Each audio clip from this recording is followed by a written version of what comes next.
morning and welcome to another episode of Fast Thoughts on Dental Marketing. I'm your host, Colin Receiver, and on today's episode we're going to be examining how to set up a multi-step sales process with your dental website. And the reason behind this is if you're looking to attract the types of patients and cases that you want, the larger cases, specific types of procedure cases, you have to elevate your expertise, your image, to that of above the next guy down the road. I mean, let's face it, you can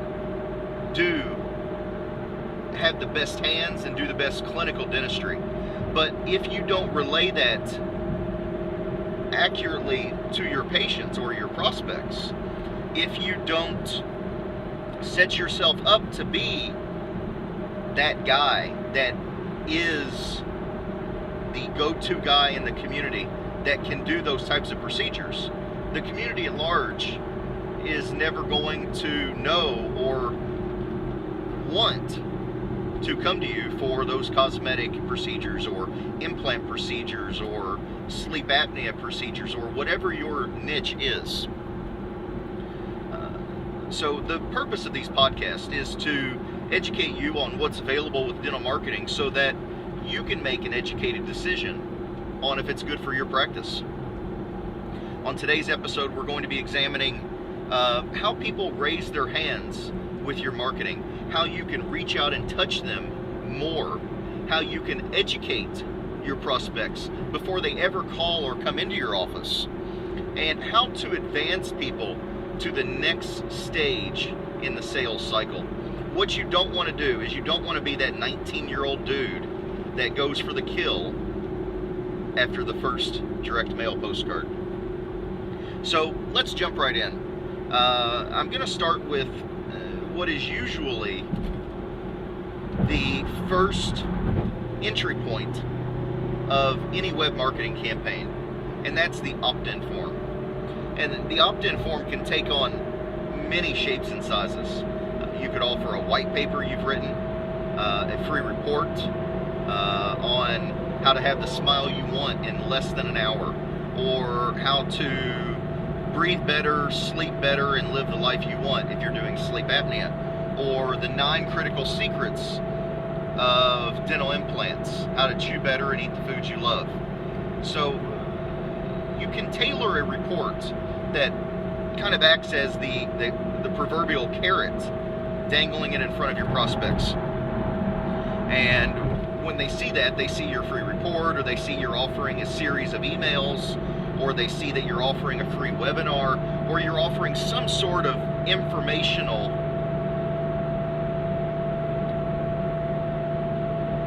media, whether it be a report or an email or a webinar or a teleseminar, some kind of informational media, educational, that's going to educate them. And in order to get access to this information, they enter their email address. So they plug in johnny@gmail.com, and that goes to our system or your system if you're using Aweber or Constant Contact or iContact. We use Infusionsoft. We make Infusionsoft available to all of our dentist clients because it's such a critical part of the process. So they opt in, they give you their email address, they get the free report automatically delivered to them, and now they're in the system. Now you have their email address, you can send them more offers. But you don't necessarily want to go right in for the kill. If you're going for the bread and butter general type patients, that barrier of entry is very low. Typically you can go for the kill on the first or second marketing piece. You can offer them a $59 first exam and x-rays consultation, get them in the door, find they have a couple cavities or they need a root canal or whatever it is, take them to the back, do the procedures right there, and you have them right back out the door, and you've turned a $59 case into $900. You file their insurance and you're done. if you're looking for elective type cases, cosmetic implants, sleep apnea to some degree, you're going to have to educate the prospects a little bit more before they decide to pull that trigger.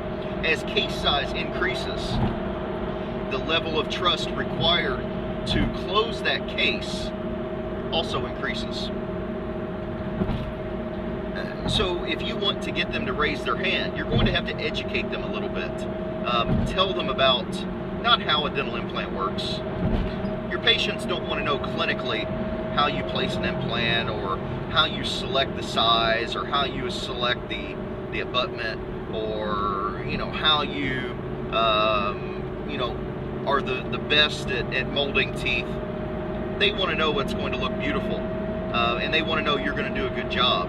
But a few patient testimonials, along with some pictures, before and after pictures, are more than enough to alleviate the concerns of how it's going to look. The primary fears that the patients have when moving forward with larger cases is, how much does it cost? Will it hurt? And how long will it last? And a lot of dental websites I go to, they have these educational videos on there from the name escapes me. The big dental company has that little widget that they put on all the websites nowadays for $50 a month. And every time I see that, I'm amazed again that dentists think that patients really want to see how an implant screws into your jaw. I mean, that would be like me or you wanting to see how a plumber plumbs your house, or watch a mechanic put on your head gasket, or watch a video on how UPS gets your packages from A to B. How they load the packages on the plane and how they fly them to the next destination. None of us care about the process. Now, we all think our business is extremely interesting. I would love to tell right now on every podcast I do the nitty-gritties of how we do search engine optimization, and how we set up the systems we do, and how we build and code websites so that we get the results that we do, and all this stuff. But the truth is, dentists don't care about how a website's coded or how you do SEO.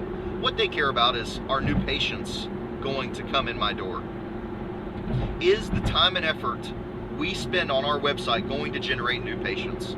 That's the only question most dentists want to know. Now, of course, yeah, there's a few that go, yeah, I really like this web marketing stuff, and I want to know more about it. And, of course, that's, everybody has interest in multiple verticals.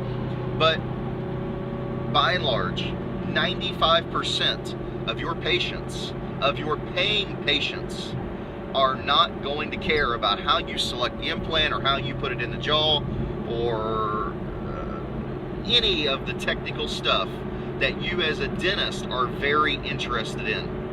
I had a meeting with Woody Oaks the other day, and I was shooting some videos for him, and somebody got pulled over. During the video shoot, one of the things Woody said was, most dentists spend more time selecting their handpiece than they do choosing their spouse. And I chuckled, because that really made sense to me. That really kind of hit home.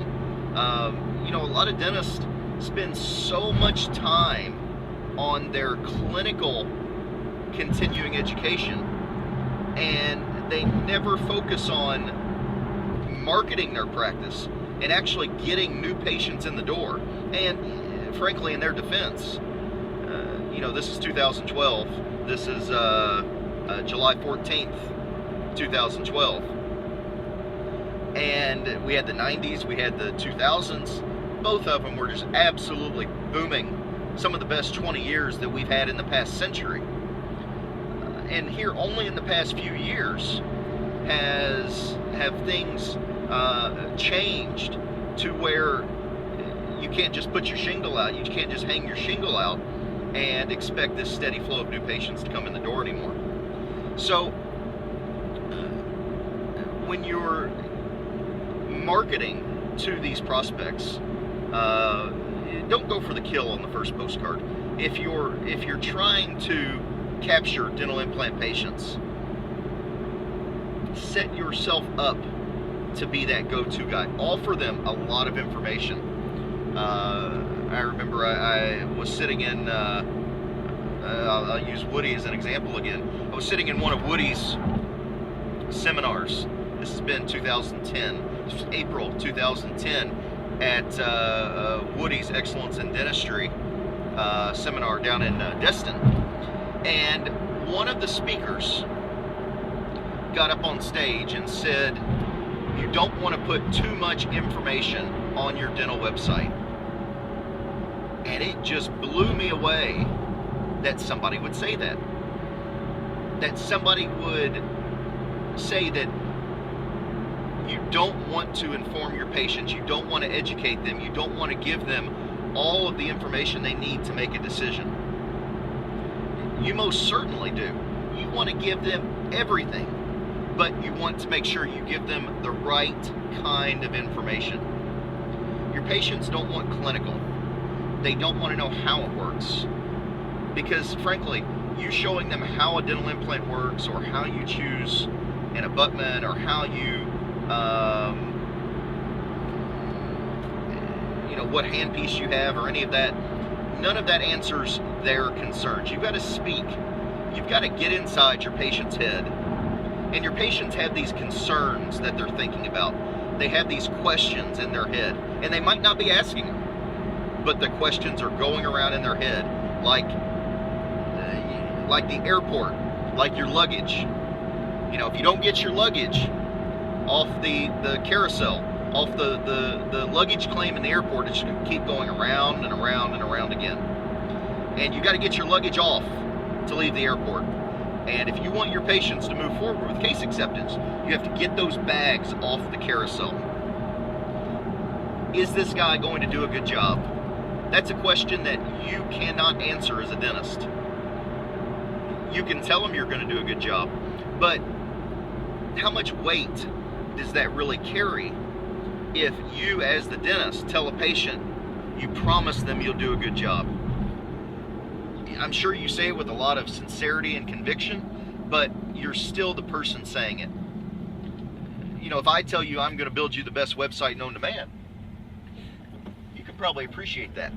But does it carry the same weight and have the same impact as if you have a patient say it about you, that he does the best job possible, he's a true patient advocate, he does yada yada yada yada yada? Of course, that's much more powerful. Somebody else saying it about you is much more powerful than you saying it about yourself. Now, how much does it cost? All your patients want to know, how much is it going to cost? Even if you've got the best clinical hands in the world and you can do the best work, it doesn't matter. How much does it cost? That's a question that you must be answering on your website if you want to capture these larger elective cases. Is it going to hurt? Again, you can have the best clinical hands in the world, but if you don't address the fears that your patients have, you're never going to move forward. They want to know, is it going to hurt? Is he going to make me feel comfortable while I'm in the dental chair? So all of these concerns you can address in this free report that you offer on your website. Most free reports that we ghostwrite for our clients are 10 to 20 pages in length, substantial information. We just finished up a 14-page free report for a dentist that's wanting to capture sleep apnea patients. And, we built him a website just for sleep apnea. We put a free report up on all of the questions that sleep apnea patients want answered. Do I need a CPAP machine? Do I need surgery? I have obstructive sleep apnea. Can a dental appliance fix that? So your patients are extremely knowledgeable in today's world. You know, this has been really a revelation that's come about in the past 5 years. We've had the internet for 15 years now. Mainstream internet for 15 years. Let's call it 1997. I was a geek. I had internet in 1993, but most guys didn't get internet until the mid-late 90s. So we've had internet for 15 years. Up until 2006, 2007, we didn't really have widespread broadband access. YouTube didn't come about until 2007. WebMD didn't come about until the same time. Wikipedia didn't exist until the same time. These titans, these giants of information, where people can find answers to any question they want, didn't exist until the last 5 years. Your patient that used to come into your office and look to you for information, or they would go to the library for information, or they would ask around to get information. Nowadays, they get online and they Google. One search, they can get on these websites and find out all of the procedural information that they ever wanted to know. And they're armed with this knowledge when they come in. And back to the doctors that put those educational videos on their website showing how an implant drills into your jaw and all this stuff, and showing how you prep a crown, and you know, it's just madness. It's just not an elegant way to motivate your prospects. Your patients already have all that information. They don't want to know how it works. They've come to your website to see if you're the man or the woman for the job. And you telling them how it works again doesn't get them closer to calling you or accepting treatment from you. Just plain and simple. If you want to capture the elective cases, the niche cases, and not always elective, sleep apnea, large cosmetic cases that sometimes insurance might cover part of, all the different niches of dentistry, you have to show the patients that it's not going to hurt, how much it's going to cost, and that the work that you do is going to last. Showing them educational videos on your website doesn't answer any of those three questions. And frankly, if you've ever watched or seen the statistics on those little educational video things, you'd probably take them off your website today and you never put them back. Very few people ever even watch those.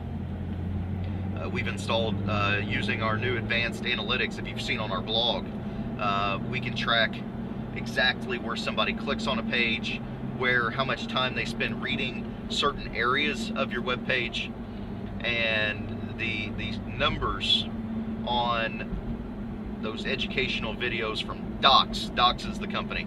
From Docs and from the old, was it Smile something? I can't remember them. I think they got bought out a couple years back. But they're just horrible. Nobody watches them. And again, even the people that do watch them, it's not setting you up as the answer. Your website is an educational tool, but you don't need to educate your prospects on the clinical aspects of dentistry. That's not why they've come to your website. They've come to your website to find a dentist. They've searched for a dentist. They've come to your website because they want to find a dentist. They probably know they need a procedure. They're in pain. They hate their dentures. They know they have sleep apnea. They want cosmetics because they don't like their smile. They've searched to find a dentist because they have a problem. They've searched for a dentist because they want an answer. And if all you do is offer them the clinical answer of, yeah, here's how an implant works, and, you know, an implant can go into your jaw and it costs $1,200, and, well, okay, you just answered one of the questions that I told you was important. How much does it cost? I wouldn't give away prices, but I would definitely write a very compelling document on how much does it cost. without giving away your prices. Sounds silly, but you can answer the question without answering the question. And by showing compassion, that you have concern, that you are concerned for your patients concerned, that is what's going to win patients. You put videos on your website, you answer the questions they have. What does an implant actually do? How can it be used? What situations is it best in? A lot of dentists won't use minis on the upper. You can give them a lot of information applicable to their situation that's not clinical that will help them make an answer. And you drip this information on them. You've got their email address once they opted into your initial report. You drip it to them once a month. You send them an email. Once a month, you send them a postcard in the mail. And this is not a massive direct mail campaign that costs thousands and tens of thousands of dollars. This is people that have come to your website, raised their hand that they are interested and want more information. So if you have 200 people that come to your website every month, 200 people that opt in from your website every month, that means you're sending out 200 postcards a month. And what's 200 postcards cost to send out? A few $100? Printing and postage and everything, a few $100? Who wouldn't take 200 hot leads for a few $100 a month? The ROI on drip marketing is difficult to track because it is a long sales process and you're doing a lot of nurturing and educating. We've done some crazy stuff like put individual call tracking numbers in every email that we send out uniquely, and setting a doc up with 50 call tracking numbers and putting a separate call tracking number in every email. We can prove that it works, but of course the ROI on tracking the ROI gets a little bit of crazy when you do stuff like that. So generally we just use a single call tracking number in all of the emails nowadays, which still shows incredible results. You're keeping your name in front of that prospect until the moment they're ready to buy. And they have a pain, they research, they find out you're the guy, they opt in, they get your free report, they like your information, they get your newsletter, they watch your teleseminar, they watch your webinar, maybe they buy your book that we've ghostwritten for you, maybe you've written your own book. We help a lot of docs write their own books. And they have all these touch points that you're able to educate and inform them with. And then maybe they decide to live with it, or maybe their finances aren't in the right position. And a few months later, they get their Christmas bonus, or they get their tax refund, or, God forbid, Aunt Susie dies, and they, get a little windfall from, her estate or her inheritance. Now they've got the money to do it. You drop an email that you've got a postcard once every 2 weeks. You're either sending them a postcard or an email with more information, how you're helping, case studies, other patients you've helped, what those patients had to say. We had a guy that we filmed at a dentist client's office who loved taffy. Loved to go to the state fair and get taffy. It's his favorite thing in the world to do. He's had denture for 31 years. Hasn't been able to bite into the taffy and chew it. And this doc had done an all-on-4 procedure, immediate loading. Instantly, this guy was able to go out. He went down to the store, bought some taffy and bit into it, and he talked about the sensation of eating the foods he loved in his video. And that's the most powerful thing you can get, is to reignite the pain of what your prospects are feeling. When your prospects watch a testimonial video like that, the only thing they're thinking about is, wow, I love Honeycrisp apples. Me personally, I love Honeycrisp apples. I won't buy any apples. If my wife comes home with anything other than Honeycrisp apples, I don't eat them. And of course they're seasonal, so I only eat apples for part of the year. But everybody has their pain, and you have to agitate that pain in order to motivate them to take action, to move to that next step. And don't be that 19-year-old dude that tries to close on the first date, on the first postcard. If you're going for these larger case sizes, whether it's cosmetics or even large bread and butter cases where people have a lot of problems in their mouth and they know it's going to cost a lot of money to fix, sleep apnea, implants, dentures, Botox, any of the niches, motivate, agitate their pain, motivate them to take that next step. Now you've got more information about them. Now you've got their email address and you've given them a free report. The next step is, hey, would you like to opt in for our newsletter? Or would you like to, we'll send you this free DVD, or we'll send you a printed hard copy of our new book if you give us your mailing address. Well, who's not going to accept a free book or a free DVD if it's offered to them? Especially when it's already somebody that they've already opted into and already gotten a ton of value out of. Now they go and they, just for a little bit more information, they can get your book delivered to their delivered to their mailbox. Free, no cost. Of course, we're all going to do that. If you knew you were getting something good in your mailbox, you'd give your address out to everybody. So, you get their mail address, then you send them that stuff. And then maybe you say, chances are when they put their phone number in, they put in their cell phone.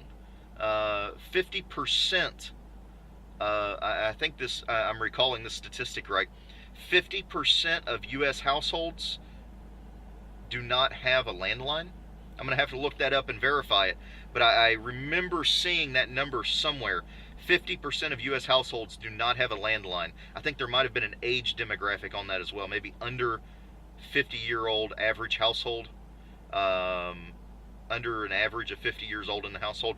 But anyway, a large majority. So now you can text to that phone number as well. So you've got their address, you've got their cell phone, you've got their email address. You can text to them, you can postcard them, you can email them, and you don't want to overdo your welcome. You don't want to hit them more than once every week or 10 days. Most times, once a month is very sufficient. In a lot of campaigns, we'll structure them so you send them an email on week 2, a postcard on week 4, maybe a text message on week 6 that invites them to a free question and answer telephone conversation. Basically a party line where you can set up all your patients to call in and answer any questions they have right there over the phone. No risk, no pressure, just a live Q&A session. Is something that we've used with great success to bring in leads. So present your marketing. Your marketing should always move them to the next step. Don't go for the kill, but move them to the next step. Your marketing message needs to be structured so that they're always moving forward towards the goal. And when they're ready for the goal, then you can present it to them. After you've hit them with 5 or 6 or 8 pieces, then offer them the consult, or then offer them the $280 or $500 CDP, complete dental physical, or then you offer them a limited time discount offer to come in and get a procedure done. But if you're trying to drag in the larger cases, people that haven't been to the dentist in 20 or 30 years, they've got thousands and tens of thousands of dollars of problems in their mouth. They're very fearful in the dentist, which probably started this whole vicious cycle of avoiding the dentist. You're not going to drag those types of patients in with a postcard that offers them a discount or a free consultation. That's why they've stayed away in the first place, is they have a fear of the dentist, or they don't want to be made to feel guilty, and until they have a real intense pain, they're still going to keep avoiding. If you can offer a low risk, no risk way to educate them, show them that you're the right person for their job, and inform them about how you're going to help them, how much it'll cost, how it won't hurt, and how the work that you do is going to last a lifetime, you'll be the guy that earns their business. So that's all for today's episode. I hope everybody was able to get some gems out of this podcast. If you have more questions or would like more information about what we do to help dentists find more patients, find the types of patients and cases that they want, the first step is to download our dental website audit. It's available www.dentalwebaudit.com. dentalwebaudit.com. So that's all for today. Call and receiver here, checking out. Beautiful day, sunny weather. I'm about to play 18 rounds of golf. Keep moving forward.